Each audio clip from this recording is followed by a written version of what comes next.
ಆತ್ಮೀಯ ಸ್ಪರ್ಧಾರ್ಥಿಗಳೇ, ಇವತ್ತಿನ ದಿನ ಎಲ್ಲರೂ ಹಿಂದಿ ಏನಂತಂದ್ರ ಕರ್ನಾಟಕದಲ್ಲಿ ಎಲ್ಲರಿಗೂ ಒಂದು ಕಷ್ಟಕರವಾಗಿರ್ತಕ್ಕಂಥ ಸಂಗತಿ. ಹಿಂದಿ ಬಹಳಷ್ಟು ಇಂಗ್ಲೀಷ್ ಕಿತ್ಲೂ ಈಜಿ ರೀ. ಅದು ಎಲ್ಲರಿಗೂ ಏನಂತಂದ್ರೆ ಗೊತ್ತಿರಂಗಿಲ್ಲ. ನೀವೇನಾದ್ರೂ SSC ಆಗಿರ್ಬೋದು, GD ಆಗಿರ್ಬೋದು, ಇವುಗಳನ್ನ ಏನಾದರೂ ಅಭ್ಯಾಸ ಮಾಡ್ತಾ ಇದ್ರ ಅಥವಾ BSF ಓದ್ತಾ ಇದ್ರೆ, ಈಗ ಎಷ್ಟೋ ಜನ BSF ಏನಂತಂದ್ರೆ ಎಕ್ಸಾಮ್ ಫಿಸಿಕಲ್ ಕ್ಲಿಯರ್ ಮಾಡ್ಕೊಂಬಂದ್ರೆ ಎಕ್ಸಾಮ್ ಒಂದು ಬಾಕಿ ಉಳಿದೈತಿ. ಹೌದಾ? ಅದನ್ನ ಒಂದು ಕ್ಲಿಯರ್ ಮಾಡ್ಬೇಕಾದ್ರೆ ಹಿಂದಿ ಬಹಳಷ್ಟು ಉಪಯೋಗ ಆಗ್ತದೆ. ಹಂಗಾದ್ರೆ ಇವುಗಳನ್ನು ಸರಿಯಾಗಿ ಒಂದು ಇಂಡೆಕ್ಸ್ ಮುಖಾಂತರ ಇವತ್ತಿನ ದಿನ ಏನು ನೋಡೋಣ ಅಂತಂದ್ರೆ ಏನೇನು ಚಾಪ್ಟರ್ ಓದಬೇಕು ಮೊದಲು ಗೊತ್ತಿರಂಗಿಲ್ಲ. ಚಾಪ್ಟರನ್ನು ಯಾವನ್ನ ಕ್ಲಿಯರ್ ಮಾಡಿದೀವಿ ಅಂತಂದ್ರೆ ನಾವು ಇವತ್ತಿನ ದಿನ ಸಕ್ಸಸ್ ಆಗ್ತೀವಿ ಅನ್ನೋದು ಗೊತ್ತಿರಂಗಿಲ್ಲ. ಬರೀ ಓದತ್ತಂದ್ರೆ ಹಿಂದಿ ಪುಸ್ತಕ ತರೋದು ಓದೋದು, ಹಿಂದಿ ಪುಸ್ತಕ ತರೋದು ಓದೋದು ಆಗಬಾರ್ದು ವಿದ್ಯಾರ್ಥಿಗಳೇ. ಹಂಗಾದ್ರೆ ಆತಂದ್ರೆ ಇವತ್ತಿನ ದಿನ ಹಿಂದಿ ಇಂಟ್ರೊಡಕ್ಷನ್ ಏನೇನು ಅದಾವ, ಏನು ಚಾಪ್ಟರ್ ಮುಗಿಸ್ಕೊಂಡ್ರೆ ನಾವು ಇವತ್ತಿನ ದಿನ ನಾವು ಸಕ್ಸಸ್ ಅನ್ನ ಕಾಣ್ತೀವಿ. ಅಂದ್ರೆ ಇಂಡೆಕ್ಸ್ ಏನದ ಇವತ್ತಿನ ದಿನ ಇಂಡೆಕ್ಸ್ ಪರಿವಿಡಿ ಅಂತ ಕರಿತೀವಿ ನಾವು. ಏನಂತ ಕರಿತೀವಿ ರೀ? ಪರಿವಿಡಿ. ಇದನ್ನ ಪರಿವಿಡಿ ಇಂಡೆಕ್ಸ್ ಏನಾದ್ರೆ ನೀ ಇಟ್ಕೊಂಡ್ ಕೆರಿಂದ ಅಭ್ಯಾಸ ಮಾಡಿದೆ ಅಂತಂದ್ರೆ 100% ಏನಾಗ್ತದ ಸಕ್ಸಸ್ ಅನ್ನ ಕಾಣ್ತದೆ. ಮತ್ತು ಅದನ್ನ ಬಿಟ್ಟು ಕೆರಿಂದ ಹಿಂದಿ ಒಂದು ಯಾವುದೋ ಒಂದು ಚಾಪ್ಟರ್ ಸಿಕ್ತಿ, ಮುಹಾವರೆ ಸಿಕ್ತಿ ಅದನ್ನು ತೊಗೊಂಡು ಓದಿನಿ, ಅಥವಾ ಲಿಂಗ ಸಿಕ್ತಿ ಅದನ್ನು ತೊಗೊಂಡು ಓದಿನಿ, ವಚನ ಸಿಕ್ತಿ ಅದನ್ನು ತೊಗೊಂಡು ಓದಿನಿ. ಹಂಗೆ ಮಾಡಬಾರ್ದು. ಸರಳವಾಗಿ ಒಂದು ಇಂಡೆಕ್ಸನ್ನು ಮುಂದಿಟ್ಕೊಂಡ್ ಕೆರಿಂದ ಸಂಪೂರ್ಣವಾಗಿರ್ತಕ್ಕಂಥ ಮಾಹಿತಿಯನ್ನು ಕಲೆಕ್ಟ್ ಮಾಡ್ಕೊಂಡ ನೀ ಸಿದ್ಧತೆ ಇಟ್ಕೊಂಡು ಓದಿದೆ ಅಂತಂದ್ರೆ ಲೈಫ್ದೊಳಗೆ ಏನಾಗ್ತದೆ ಸಕ್ಸಸ್ ಅನ್ನ ಕಾಣ್ತದೆ. ಹಂಗಾದ್ರೆ ಹಿಂದಿ ಇವತ್ತಿನ ಬೇಸಿಕ್ ನೀಡ್ಸ್ ನೀ ಏನೇನು ಓದಬೇಕು? ಹೌದಾ? ಬೇಸಿಕ್ ನೀಡ್ಸ್ ಏನೇನು ಬೇಕು? ಹಿಂದಿ ಭಾಷಾ ಲಿಪಿ ಅಂತಕ್ಕಂಥದ ಒಂದನೇ ಭಾಗ. ಹಂಗಾದ್ರೆ ಹಿಂದಿದೊಳಗೆ ಎಷ್ಟು ಭಾಗ ಅದಾವ ಅಂತಂದ್ರೆ ಒಂದು 3 ಭಾಗಗಳನ್ನ ಮಾಡ್ಕೊಂಡಿವಿ. ಯಾವ್ಯಾವ ಅಂತಂದ್ರೆ ಒಂದು ಹಿಂದಿ ಭಾಷೆ, ಹಿಂದಿ ವ್ಯಾಕರಣ, ಹಿಂದಿ ವಿಷಯ ಸೂಚಿ. ಒಂದೇದು ಯಾವುದು? ಒಂದು ಭಾಷೆ. ಒಂದು ಯಾವ್ದ್ರಿ? ಒಂದು ಭಾಷೆ ಆಗಿರ್ಬೋದು. ಇನ್ನೊಂದು ವ್ಯಾಕರಣ ಅಂಶಗಳು. ಯಾವ್ರಿ? ವ್ಯಾಕರಣ ಅಂಶಗಳು ಆಗಿರ್ಬೋದು. ನೆಕ್ಸ್ಟ್ ಏನ್ರಿ? ವಿಷಯ ಸೂಚಿ ಅಂತಕ್ಕಂಥದನ್ನ ನಾವು ಗ್ರಾಮರ್ ಸೆಕ್ಷನ್ದೊಳಗೆ ಕಾಣ್ತೀವ್ರಿ. ಯಾವ್ಯಾವ? ಒಂದು ಲಿಪಿ ಆಗಿರ್ಬೋದು. ಹಂಗಾರೆ ಕೇಳ್ತಾನ, ಹಿಂದಿ ಯಾವ ಭಾಷೆಯ ಒಂದು ಮೂಲತಃದಿಂದ ಬಂದಿದೆ ಅಥವಾ ಅದರ ಲಿಪಿ ಯಾವುದು ಅಂತ ಕೇಳ್ತಾನೆ. ಹಂಗಾದ್ರೆ ಲಿಪಿ ಬಗ್ಗೆ ನಾವು ಸಂಪೂರ್ಣವಾಗಿರ್ತಕ್ಕಂಥದನ್ನ ತಿಳ್ಕೊಳ್ಬೇಕಾಗ್ತದ. ನೆಕ್ಸ್ಟ್ ಇವತ್ತಿನ ದಿನ ವರ್ಣಮಾಲೆಗಳ ಬಗ್ಗೆ ತಿಳ್ಕೊಬೇಕ್ರಿ. ಹಿಂದಿ ಓದಾಕ ಬರೆಯಾಕ ಬಂದ್ರೆ ಸಾಕು, ಇವತ್ತಿನ ದಿನ ಸ್ಕೋರ್ ಹೈಯೆಸ್ಟ್ ಮಾಡ್ಬೋದು. ಹಂಗಾರೆ ಹಿಂದಿ ವ್ಯಾಕರಣದಲ್ಲಿ ವರ್ಣಮಾಲೆಗಳ ಬಗ್ಗೆ ನಾವು ತಿಳ್ಕೊಳ್ಬೇಕು. ಎದ್ರ ಬಗ್ಗೆ? ವರ್ಣಮಾಲೆಗಳ ಬಗ್ಗೆ. ಹಂಗಾರೆ ಕನ್ನಡಕ್ಕಿರ್ತಕ್ಕಂಥ ವರ್ಣಮಾಲೆಗೆ ಹಿಂದಿಗಿರ್ತಕ್ಕಂಥ ವರ್ಣಮಾಲೆಗಳು ಬಹಳಷ್ಟು ಡಿಫ್ರೆಂಟ್ ಆಗ್ತವೆ. ನೋಡೋಣ ಅವು ಯಾವ್ಯಾವ. ನೆಕ್ಸ್ಟ್ ಹಿಂದಿ ವಿಷಯ ಸೂಚಿ ಗ್ರಾಮರ್ ಸೆಕ್ಷನ್. ಹಂಗಾರೆ ವ್ಯಾಕರಣ ಅಂಶಕ್ಕೆ ಸಂಬಂಧಪಟ್ಟಿರ್ತಕ್ಕಂಥ ಹಿಂದಿ ಅಂಶಗಳು ಚಾಪ್ಟರ್ ಯಾವ್ಯಾವ ಅಂತಕ್ಕಂಥ ತಿಳ್ಕೊಂಡು. ಒಂದೇದೇನ್ರಿ? ಚಿಹ್ನೆ. ಯಾವ್ದ್ರಿ? ಚಿಹ್ನೆಗಳು. ಚಿಹ್ನೆಗಳ ಬಗ್ಗೆ ನಾವು ಬಹಳಷ್ಟು ಸಂಪೂರ್ಣವಾಗಿರ್ತಕ್ಕಂಥದನ್ನ ತಿಳಿದುಕೊಳ್ಬೇಕಾಗ್ತದ. ನೆಕ್ಸ್ಟ್ ಕಾಲಗಳ ಬಗ್ಗೆ ರೀ. ಎದರ ಬಗ್ಗೆ? ಕಾಲಗಳು. ಎಸ್, ನಿಮ್ಗೆಲ್ಲ ಗೊತ್ತದ. ಕಾಲಗಳು ಅಂತಕ್ಕಂಥದ ನಿಮ್ಗೆ ಗೊತ್ತಿರ್ತೈತಿ ಎಲ್ಲರಿಗೂ. ಆಲ್ಮೋಸ್ಟ್ ಇದೇನು ಬಿಡ್ ಚಾಪ್ಟರ್ ಅಂತಂದು ಕೇರ್ಲೆಸ್ ಮಾಡಿಬಿಡ್ತೀರಿ. ಬಟ್ ಕರ್ನಾಟಕದೊಳಗೆ ಕನ್ನಡ ವ್ಯಾಕರಣಕ್ಕೆ ಸಂಬಂಧಪಟ್ಟಿರ್ತಕ್ಕಂಥ ಕಾಲಗಳು ಎಷ್ಟು ಅದಾವ್ರಿ? 3 ಅದಾವ. ಯಾವ್ಯಾವ? ಒಂದು ಭೂತಕಾಲ, ವರ್ತಮಾನ ಕಾಲ, ಭವಿಷ್ಯತ್ ಕಾಲ. ಭೂತಕಾಲ ಅಂತಂದ್ರೆ ನಡೆದ ಘಟನೆಯನ್ನು ಸೂಚಿಸ್ತಾ ಇದ್ರೆ ಅದಕ್ಕೆ ಏನಂತ ಕರಿತೀವ್ರಿ ನಾವು? ಭೂತಕಾಲ ಅಂತ ಕರಿತೀವಿ. ಹಂಗಾರ ವರ್ತಮಾನ ಕಾಲ ಅಂತಂದ್ರೆ ಏನ? ನಡೆಯುತ್ತಿರುವ, ಪ್ರಸ್ತುತವಾಗಿ ಇವಾಗ ಚಾಲ್ತಿ ಇರ್ತಕ್ಕಂಥದ. ಇದಕ್ಕೆ ಏನಂತ ಕರಿತೀವಿ ನಾವು? ವರ್ತಮಾನ ಕಾಲ ಅಂತ ಕರಿತೀವಿ. ಎಸ್, ಏನಂತ ಕರಿತೀವ್ರಿ? ವರ್ತಮಾನ ಕಾಲ. ಒಂದು ಭೂತಕಾಲ, ಇನ್ನೊಂದು ಯಾವ್ದ್ರಿ? ಭವಿಷ್ಯತ್ ಕಾಲ. ಯಾವ್ದ್ರಿ? ಭವಿಷ್ಯತ್ ಕಾಲ. ಹಂಗಾರ ಭೂತಕಾಲ, ವರ್ತಮಾನ ಕಾಲ, ಭವಿಷ್ಯತ್ ಕಾಲ ಇದೆಲ್ಲ ವಿದ್ಯಾರ್ಥಿಗಳು ಗೊತ್ತಿರ್ತದೆ. ಗೊತ್ತಿದ್ ನೀ ಏನ್ ಮಾಡಿಬಿಡ್ತಿ? ಇವುಗಳನ್ನ ಕೇರ್ಲೆಸ್ ಮಾಡಿ ಓದದೆ ಬಿಟ್ಟು ಬಿಡ್ತಿ ಈ ಚಾಪ್ಟರ್ನ. ಈ ಚಾಪ್ಟರ್ ಮೇಲೆ ಪಿಕ್ಸ್ ಏನಪ್ಪಾ ಅಂತಂದ್ರೆ 1 ಮಾರ್ಕ್ಸ್ ಪಿಕ್ಸ್ ರೀ. ಇದ್ರ ಮೇಲೆ ಇದನ್ನ ಏನ್ ಮಾಡ್ತೀವಿ? ಗೊತ್ತು ಇದ್ದು ಏನ್ ಮಾಡ್ಕೋತಿ? ಮಾರ್ಕ್ಸ್ ಅನ್ನ ಕಳ್ಕೊತಿ. ಹಂಗಾದ್ರೆ ಕಳ್ಕೋಬಾರ್ದು ಅಂತಂದ್ರ ನಾವ್ ಏನ್ ಮಾಡ್ಬೇಕಂದ್ರೆ ಇದ್ರೊಳಗಿರ್ತಕ್ಕಂಥ ಹಿಂದಿದೊಳಗ ಕಾಲದೊಳಗ ಒಂದ್ ಕಾಲಕ್ಕ 4 ಏನ್ ಬರ್ತಾವ್ರಿ? ಮತ್ತ ಸಬ್ ಉಪವಿಭಾಗಗಳು ಅಂತಕ್ಕಂಥದನ್ನ ಮತ್ತೆ ನಾವು ಕಾಣ್ತೀವಿ. ಉಪಕಾಲಗಳನ್ನ ನಾವು ಕಾಣ್ತೀವಿ. ಅವು ಯಾವ್ಯಾವ ಅಂತಕ್ಕಂಥ ಸಂಪೂರ್ಣವಾಗಿ ಮುಂದೆ ತಿಳಿತಾ ಹೋಗೋಣ. ನೆಕ್ಸ್ಟ್ ಏನ್ ಗೊತ್ತಾಗಬೇಕು? ಸಮಾಸಗಳ ಬಗ್ಗೆ ತಿಳ್ಕೊಣ. ಏನ್ ತಿಳ್ಕೊನು? ಸಮಾಸ. ಹಂಗಾರ ಸಮಾಸ ಅಂತಂದ್ರ ಬಹಳಷ್ಟು ಕಠಿಣ ಆಗಿರ್ತೈತ್ರಿ ಎಲ್ಲರಿಗೂ. ಯಪ್ಪ, ಸಮಾಸ ಅಂತಂದ್ರ ಒಂದು ತಲೆ ಹೊರಿ ಮೇಲೆ ಬಿದ್ದಂಗ ಆಗ್ತಿರ್ತದ. ಅದಕ್ಕಾಗಿ ಅವುಗಳನ್ನ ಎಲ್ಲವನ್ನು ಸಮಾಸಗಳನ್ನ ಕನ್ನಡದೊಳಗೆ ಕಲಿಬೇಕಾದ್ರೂ ಬಹಳಷ್ಟು ಕಷ್ಟ ಆಗಿರ್ತದ, ಹಿಂದಿದೊಳಗೆ ಕಲಿಬೇಕಾದ್ರೂ ಕಷ್ಟ ಆಗ್ತಿರ್ತದ.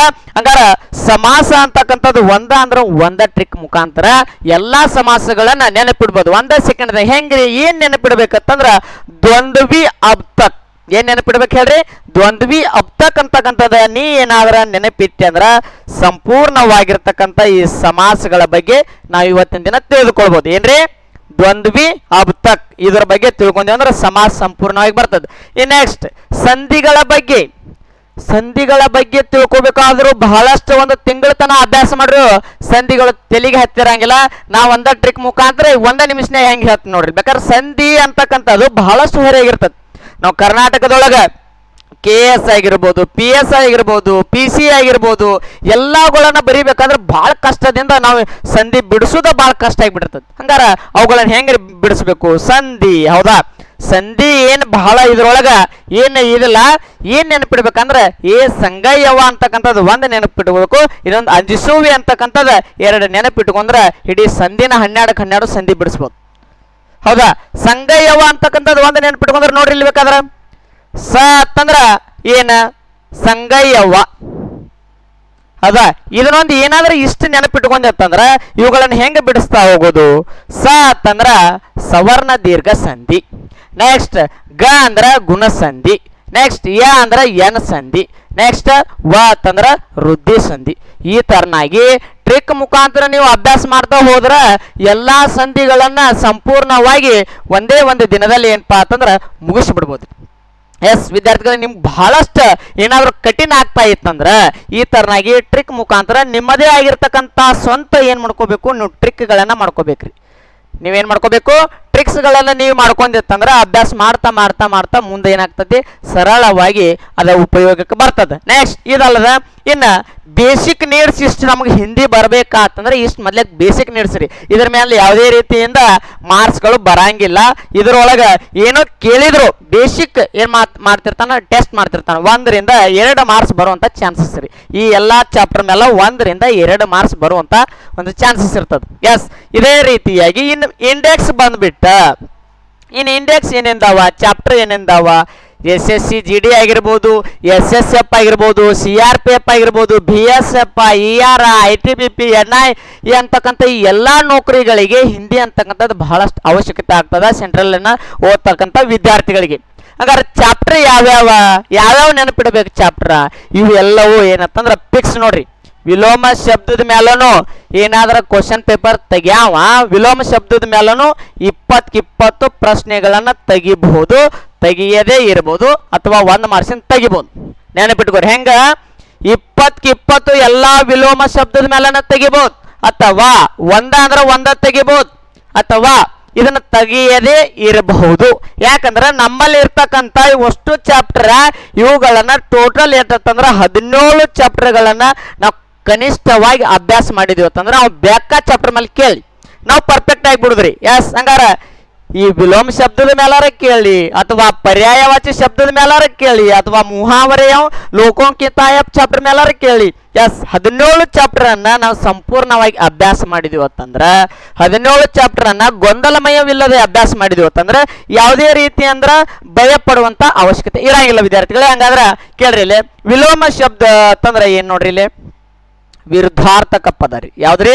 ವಿರುದ್ಧಾರ್ಥಕ ಪದಗಳು ಅಂತ ಕರಿತೀವಿ ನಾವು, ವಿರುದ್ಧಾರ್ಥಕ ಪದಗಳು. ನೆಕ್ಸ್ಟ್ ಇನ್ನು ಅದು ಗೊತ್ತಿರಂಗಿಲ್ಲ ನೋಡ್ರಿ, ಇಲ್ಲಿ ವಿರುದ್ಧಾರ್ಥಕ ಪದ ಅಂತಕ್ಕಂಥದ ನೀ ಅಭ್ಯಾಸ ಏನ್ ಮಾಡಿರ್ತಿ ಅಂತಂದ್ರೆ ವಿಲೋಮ ಚಾಪ್ಟರ್ ಪೂರಾ ಕೇರ್ಲೆಸ್ ಮಾಡಿಬಿಟ್ಟಿರ್ತಿ. ಎಸ್, ಹಂಗಾರೆ ಕೇರ್ಲೆಸ್ ಮಾಡಬಾರ್ದು. ವಿಲೋಮ ಶಬ್ದ ಅಂತಂದ್ರು ಇಲ್ಲಿ ವಿಪರ್ಯಾರ್ಥಕ ಶಬ್ದ ಅಂತ ಕೇಳ್ತಾನ್ರಿ. ಏನಂತ ಕೇಳ್ತಾನ? ವಿಪರ್ಯಾರ್ಥಕ ಶಬ್ದ ಕೂಡ ಕೇಳ್ತಾನ, ಅಥವಾ ವಿಲೋಮ ಶಬ್ದ ಅಂತ ಕೇಳ್ತಾನ. ನಿನಗೆ ಗೊತ್ತಿರಂಗಿಲ್ಲ, ಧರ್ಮ ಪದದ ವಿಲೋಮ ಶಬ್ದ ಕೇಳ್ಬಿಡ್ತಾನ್ರಿ. ಧರ್ಮ ಪದದ ವಿಲೋಮ ಶಬ್ದ ಕೇಳ್ತಾನ. ಅವಾಗ ನೀ ವಿಲೋಮ ಶಬ್ದ ಕೇಳಿದಾಗ ಅಧರ್ಮ ಅಂತ ಬರೀತಿ. ಹೌದಾ?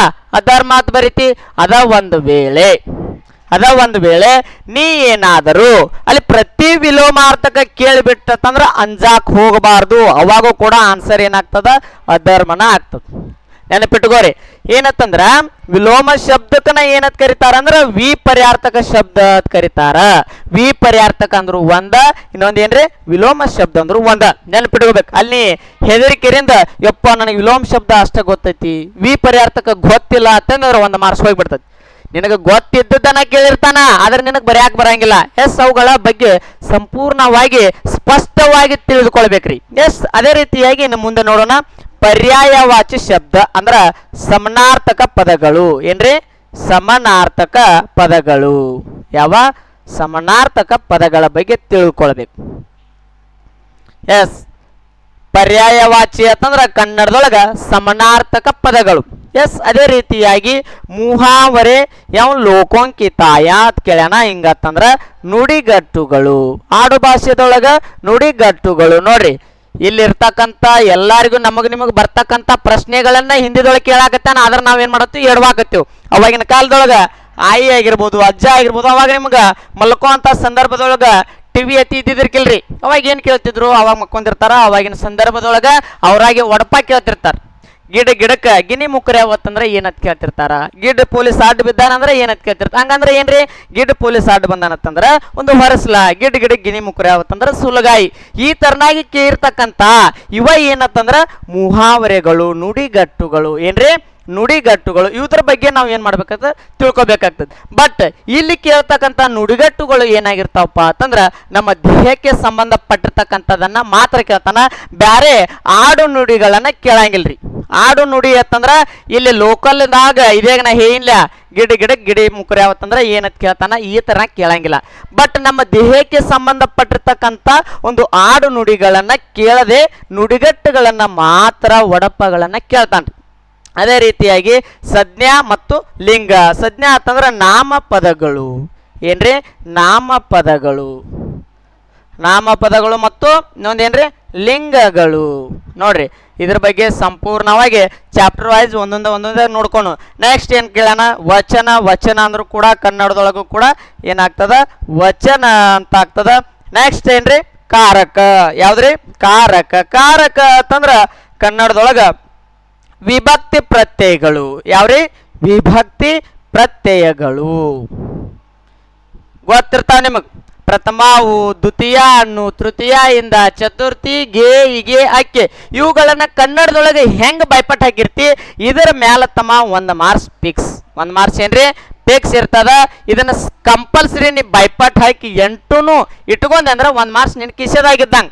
20 ಮಾರ್ಕ್ಸದೊಳಗ 1 ಮಾರ್ಕ್ಸ್ ಫಿಕ್ಸ್. ಈ ಕಾರಕದ ಮ್ಯಾಲ ಬೇರೆ ಏನತ್ತಂದ್ರ ಇದೊಂದು ಇಂಪಾರ್ಟೆಂಟ್. ಯಾವ್ದ್ರಿ?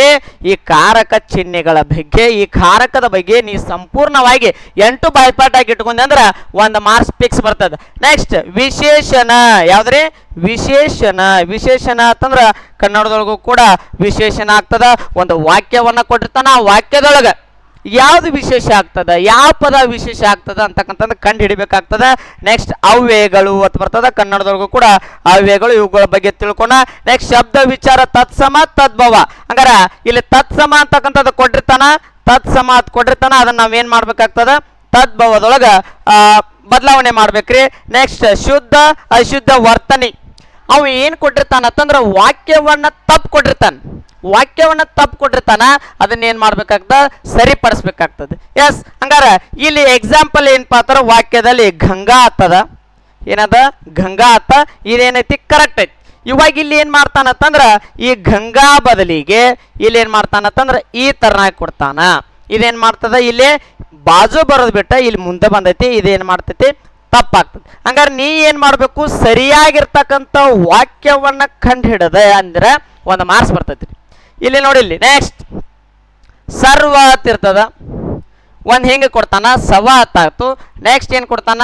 ಸರ್ವ ಕೊಡ್ತಾನ. ಇದ್ರೊಳಗೆ ಸರಿ ವಾಕ್ಯ ಯಾವುದು ಅಂತ ಕೇಳ್ತಾನ. ಇಲ್ಲಿ ಕೊಂಬ ದೀರ್ಘವನ್ನ ನೋಡಿಕರಿಂದ ಗಮನಿಸಿ ನೀ ಏನು ಮಾಡಬೇಕು? ಕರೆಕ್ಟ್ ಮಾಡ್ಬೇಕ್ರಿ. ಹೌದಾ? ಈ ರೀತಿಯಾಗಿ ಒಂದು ಶುದ್ಧ ವಾಕ್ಯವನ್ನ ವರ್ತನೆ ಶುದ್ಧೀಕರಣ ಅಂತ ಕೇಳ್ತಾನ. ಇವುಗಳನ್ನ ಶುದ್ಧ ಮಾಡಿದೆ ಅಂತಂದ್ರೆ ಇದ್ರ ಮೇಲೂ ತಮ್ಮ 1 ಮಾರ್ಕ್ಸ್ ಫಿಕ್ಸ್. ನೋಡ್ರಿ, 1 ಮಾರ್ಕ್ಸ್ ಫಿಕ್ಸ್. ಇವುಗಳನ್ನ ಗಮನಿಸಿ ಸರಿಯಾಗಿ ನೀ ಕ್ವಶನ್ ಪೇಪರವನ್ನ ಚಿತ್ತ ಕೊಟ್ಟ ಏನಾದ್ರ ಮುಂದೆ ಆ ಆಯ್ತು, ಈ ಆಯ್ತು, ಏನು ಹೂ ಆಗೈತು, ಅವುಗಳನ್ನ ಚೆಕ್ ಮಾಡ್ಬೇಕ್ರಿ. ಕರೆಕ್ಟ್ ನಿನಗೆ ಬರ್ಲಿಲ್ಲಪ್ಪ ಅಂತಂದ್ರೆ ಕನ್ನಡದೊಳಗೆ ಬರ್ತ್ ತೆಗದ್ ನೋಡು. ಕನ್ನಡ ತರ ಏನ್ ಮಾಡು, ಹಿಂದಿ ಕರೆಕ್ಟ್ ಆಗಿ ಬರ್ತ್ ತೆಗದತ್ತಂದ್ರ ಅಲ್ಲಿ ಇರ್ತಕ್ಕಂಥ ವಾಕ್ಯ ದೋಷಗಳನ್ನ ನಾವೇನ್ ಮಾಡ್ಬೋದು? ಕಂಡು ಹಿಡಿಬಹುದು. ಎಸ್, ಅದೇ ರೀತಿಯಾಗಿ ಇನ್ನು ನೆಕ್ಸ್ಟ್ ನೋಡೋಣ. ಇಲ್ಲಿ ಅನೇಕಾರ್ಥಕ ಶಬ್ದ ಏವಂ ಶಬ್ದ ಯುಗ್ಮ ಅಂತ ಕೊಟ್ಟಾರ. ಬಹಳ ಒಂದು ವಾಕ್ಯವನ್ನ ಕೊಟ್ಟಿರ್ತಾನ. ಆ ವಾಕ್ಯದೊಳಗೆ ಏನಾಗಿರ್ತೈತಿ ಒಂದ ಅಂದ್ರೆ ಒಂದು ವರ್ಡ್ ಏನಾಗಿರ್ತದ ಮಿಸ್ ಆಗಿರ್ತದ, ಸಾರಿ ಮಿಸ್ಟೇಕ್ ಆಗಿರ್ತದ. ಏನಾಗಿರ್ತದ ಮಿಸ್ಟೇಕ್ ಆಗಿರ್ತೈತಿ. ಅದನ್ನ ನಾವು ಏನು ಮಾಡಬೇಕು ಕಂಡು ಹಿಡಿಬೇಕ್ರಿ. ಏನು ಮಾಡಬೇಕು ಕಂಡು ಹಿಡಿದತ್ತಂದ್ರೆ ನಿನಗೊಂದು ಮಾರ್ಕ್ಸ್ ಕಿಶದಾಗಿರ್ತದ. ನೆಕ್ಸ್ಟ್ ವಾಕ್ಯಾಂಶ ಕೇಳಿಯೇ ಏಕ್ ಶಬ್ದ ಅಂತಂದ್ರೆ ಪದಗುಚ್ಚಿ ಅಂತ ಕರಿತೀವಿ ನಾವು. ಪದಗುಚ್ಚಿ ಅಂತಂದ್ರೆ ಬಹಳ ವಾಕ್ಯವನ್ನ ಕೊಟ್ಟಿರ್ತಾನ್ರಿ, ಬಹಳ ವಾಕ್ಯವನ್ನ ಕೊಟ್ಟಿರ್ತಾನ. ಅದನ್ನ ನಾವು ಏನು ಮಾಡೋದು ಅಂದ್ರೆ ಒಂದ ವಾಕ್ಯದಾಗ ಹೇಳಿ ಮುಗಿಸ್ಬಿಡುದು. ನೋಡ್ರಿ ಇಲ್ಲಿ ಯಾರೋ ಒಬ್ಬ ಬೈಕ್ ಮೇಲೆ ಏನು ಮಾಡ್ತಿರ್ತಾನಂತಂದ್ರೆ ಗಾಡಿ ಸ್ಪೀಡಾಗಿ ಹೊಡ್ಕೊಂಡು ಹೋಗ್ತಿರ್ತಾನ.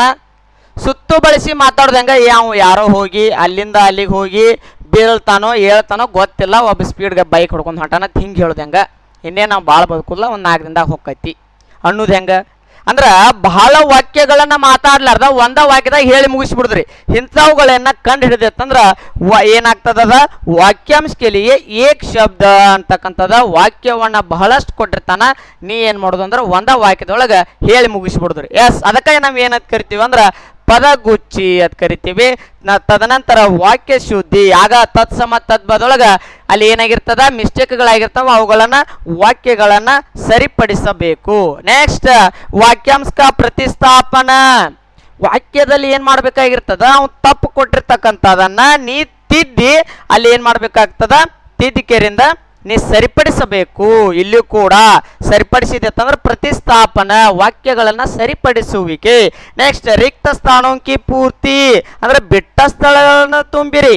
ಏನ್ ಮಾಡ್ಬೇಕ್ರಿ ಬಿಟ್ಟ ಸ್ಥಳಗಳನ್ನ ತುಂಬಿರಿ. ಅಲ್ಲಿ ಇರ್ತಕ್ಕಂಥ ವಾಕ್ಯವನ್ನ ಏನು ತುಂಬಿದ್ರೆ ಸರಿ ಆಗ್ತದ ಅಂತಕ್ಕಂಥದನ್ನ ಕಂಡು ಹಿಡಿಬೇಕಾಗ್ತದ. ನೆಕ್ಸ್ಟ್ ವಾಕ್ಯ ವಿಚಾರ. ನೆಕ್ಸ್ಟ್ ಉಪಠಿತ ಗದ್ಯಾಂಶ ಅಂತಕ್ಕಂಥದ ಫಿಕ್ಸ್ 5 ಮಾರ್ಕ್ಸಿಂದ ಇರ್ತದ. ಈ 5 ಮಾರ್ಕ್ಸ್ ನಮ್ಮ ಕೈಯಾಗೂ ಇಲ್ಲ ನಿಮ್ಮ ಕೈಯಾಗೂ ಇಲ್ಲ. ಅಂದ್ರ ನೀ ಹೆಂಗ್ ಓದಿರ್ತಿ ಅದ್ರ ಮೇಲೆ ಡಿಪೆಂಡ್ ಆಗ್ತದ. ಅದ್ರ ಜಾಸ್ತಿ ಏನಪ್ಪಾ ಅಂತಂದ್ರೆ ಇದ್ರೊಳಗು ಗದ್ಯಾಂಶದೊಳಗ ಹಿಂದಿನ ಕ್ವಶನ್ ಪೇಪರ್ಗಳನ್ನ ನೀ ರೆಫರ್ ಮಾಡ್ಕೋತ ಓದಿದೆತ್ತಂದ್ರ ಯಾವ ತರನಾಗಿ ಕೇಳ್ತಾ ಇದ್ದಾನ, ಎದಕ್ಕೆ ಸಂಬಂಧಪಟ್ಟದ್ ಕೇಳ್ತಾ ಇದ್ದಾನ, ಅಥವಾ ಸೈನ್ಸ್ ಮೇಲೆ ಕೇಳತ್ತಾನೋ ಏನು ಹಿಸ್ಟ್ರಿ ಮೇಲೆ ಕೇಳತ್ತಾನೋ ಯಾವುಗಳ ಮೇಲೆ ಕೇಳತ್ತಾನ ಅಂತಕ್ಕಂಥದನ್ನ ನೀವು ಓದ್ಕೊಂಡ್ ಕೇಳಿಂದ ಚಂದಂಗ ಬಿಡಿಸಿದೆತ್ತಂದ್ರೆ 5 ಮಾರ್ಕ್ಸ್ ಬರ್ತೈತಿ. ಇಷ್ಟು ಸಂಪೂರ್ಣವಾಗಿರ್ತಕ್ಕಂಥ ಇಷ್ಟು ಚಾಪ್ಟರ್ 17 ಚಾಪ್ಟರ್ನ ಏನಾದ್ರ ಮುಗಿಸಿದತ್ತಂದ್ರ ಈ 17 ಚಾಪ್ಟರ್ನ ಸಂಪೂರ್ಣವಾಗಿ ನೀವು ಓದ್ಕೊಂಡ್ ಕೇರಿಂದ ಇಂಡೆಕ್ಸ್ ಪ್ರಕಾರ ಇದನ್ನ ಮುಂದೆ ಇಟ್ಕೊಂಡ ಒಂದೊಂದು ಸ್ಟೆಪ್ ಬೈ ಬಿಡಿಸ್ಕೊತ ಹೋದತ್ತಂದ್ರ 20ಕ್ಕೆ 20 ಅಂಕಗಳನ್ನ ನೀ ಏನು ಮಾಡ್ಬೋದು ಗಳಿಸಬಹುದ್ರಿ. ನೋಡ್ರಿ ಇಲ್ಲಿ ಅವ 20 ಕ್ವಶನ್ ಕೊಡ್ತಾನತ್ತಂದ್ರ ನೀವು ಒಂದೊಂದು ಸಂಪೂರ್ಣವಾಗಿ ಓದಿ ತಿಳ್ಕೊಂಡೆ ಅಂತಂದ್ರ ಇಲ್ಲಿ ಓದುವಂತ ಅವಶ್ಯಕತೆ ಬ್ಯಾರೇದ್ ಬರಂಗಿಲ್ಲ. ಇದು ಬರ್ತದ ವಿಲೋಮ ಶಬ್ದ ಬರ್ತದ ಮುಗಿತ್ರಿ.